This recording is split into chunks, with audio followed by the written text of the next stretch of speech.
Beach FM, locals talking to locals. Beach FM, time to say good morning to Gail Hall, who's just come down from OTEC and confirmed what I've been telling you. A lot of northbound traffic today. Good morning, Gail. Good morning, Nigel. Yeah, where's everybody going today, Gail? Well, I was thinking it's a long weekend, but it's not. No, so it's not. I'm not sure where they're going. Never mind. Going where the weather's fine. Yeah, it could be.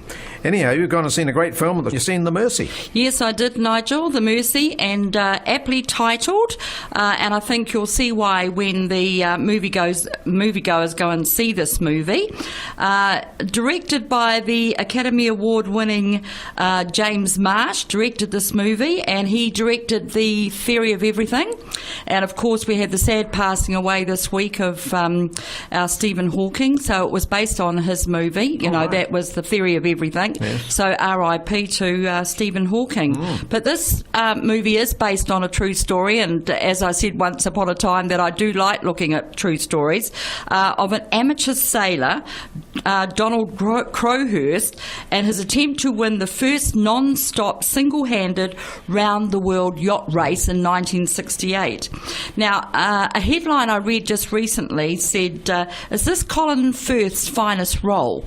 And I really feel that I saw Colin Firth in The King's Speech. And he was good. Up to date, yeah. I thought that was pretty good. But, nevertheless, Colin Firth is pretty good in this movie. Yeah. Mind you, they're two different types of film, aren't exactly. they? Yeah. So that's what you've got to think about, yes. And for that reason, I would say, yes, Colin Firth is good. But the finest role for me was The King's Speech. Yes.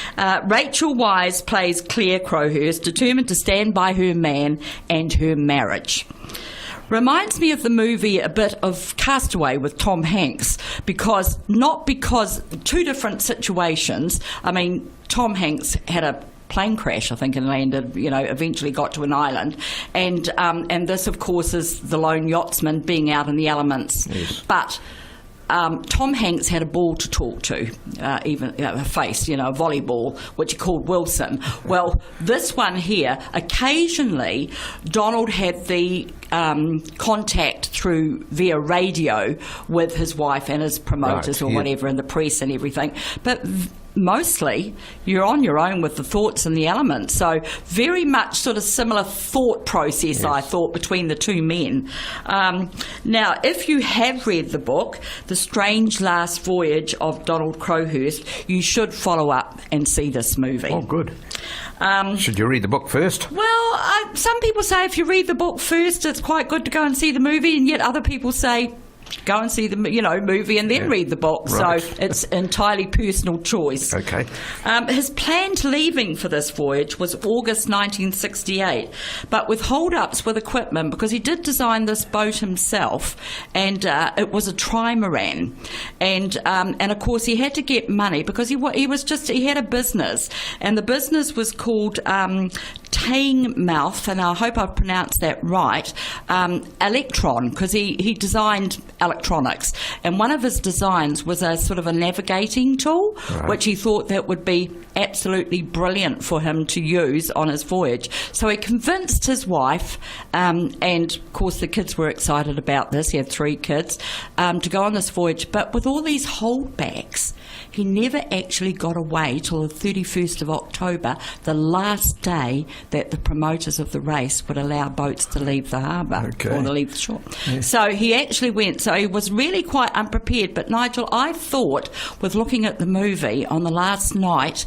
before he did leave, I really felt that he'd love to have just said, no, I'm not going. Right. He was very unsure. He'd put his house on the line and his business with getting finance and everything. So basically, he had to go. Right. Really. Okay. So, and Francis Chichester sort of made, somebody portraying him made an appearance in the show, and he said that there are no big seas, just increments of fear.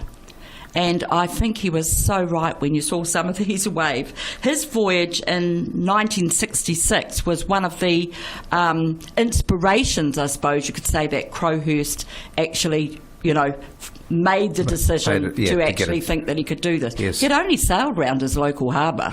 I mean, he wasn't a sailor at all. Right. And everything that went wrong with the boat did. And he plotted 2 courses. He actually told a little bit of a lie, I suppose you could say, because when he realised that he wasn't going to make it round the Horn and into the Southern Ocean, he actually went over and he did land on Argentina because he was trying to get bits for the boat. But anyway, enough said about that. Yes. Because I think basically I think the moviegoers should actually go and see the turmoil that he had fighting with himself for the rest of the journey, because he had a great logbooks that his actual sons have got now, because the logbooks were placed very neatly, and you could sort of see or think that something was happening. You didn't see anything,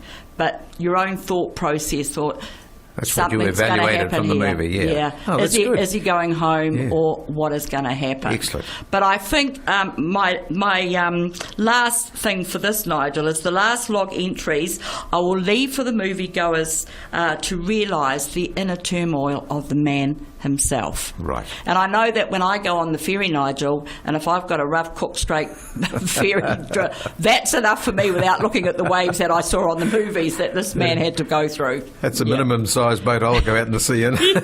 But I think back to those, 15 and a 16-year-old girl who were sold. I thought about that actually when I was watching the movie, and I thought, what an achievement for that young lady. Yeah, I don't know how they did it. It's 2 of them. I don't know how they did it. Well, one of them did a solo, didn't they? Yeah, the little girl did a solo. Yeah, 2 of them did it. Yeah. I just, looking at this movie, you would think, wowee, what an achievement. Yeah. Gail, it sounds a fascinating film. 106.3 Beach FM.